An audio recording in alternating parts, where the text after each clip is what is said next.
শীতের সন্ধ্যা, হিমেল হাওয়ার সাথে রোশনাই আলোর ঝলকানি। উৎসবের আবহে চারপাশ রঙিন। অতিথিরা সবাই হাস্যোজ্জ্বল। সবার দৃষ্টি সেই মাহেন্দ্রক্ষণের দিকে। কখন বাজবে বিয়ের সানাই, কখন বাজবে বিয়ের সানাই, গাইবে সবাই। অবশেষে এলো সেই সুন্দর সন্ধ্যা। বরকনের সাজে মঞ্চে আসলেন উপস্থাপক রাফসান সাবাব ও গায়িকা জেফার রহমান।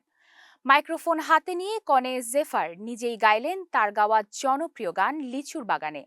তার পাশেই বর রাফসান গানটি উপভোগ করেন আনন্দের সাথে। এই মাহেন্দ্রক্ষণে মঞ্চে গাইতে উঠে আসেন গায়ক প্রীতম হাসান ও অভিনেত্রী সাবিলা নূর। তারা জেফারের সঙ্গে কণ্ঠ মেলালে হয়ে ওঠে এক মধুর পরিবেশ।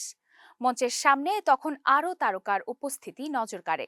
অভিনেত্রী মেহজাবিন, তাসনিয়া ফারিন, নির্মাতা শিহাব শাহিন, আদনান আল রাজীব সহ সবাই গানটির সঙ্গে নেচে গিয়ে বিয়ের আসর মাতান। 14 জানুয়ারি রাজধানীর নিকটবর্তী আমিনবাজারের একটি রিসোর্টে অনুষ্ঠিত হয়ে গেল রাফসান ও জেফারের বিয়ের আনুষ্ঠানিকতা। গতকাল সকাল থেকে রাতভর বিনোদন মিডিয়ার আলোচনা ও আগ্রহের শীর্ষে ছিল এই বিয়ের অনুষ্ঠান। বিয়ে আসরের খণ্ড খণ্ড ভিডিও চিত্র এখন ঘুরে বেড়াচ্ছে নেট দুনিয়ায়। দর্শকও ইতিবাচক নেতিবাচক নানা মন্তব্যে এগুলোর সঙ্গে রিয়াকশন দিচ্ছেন।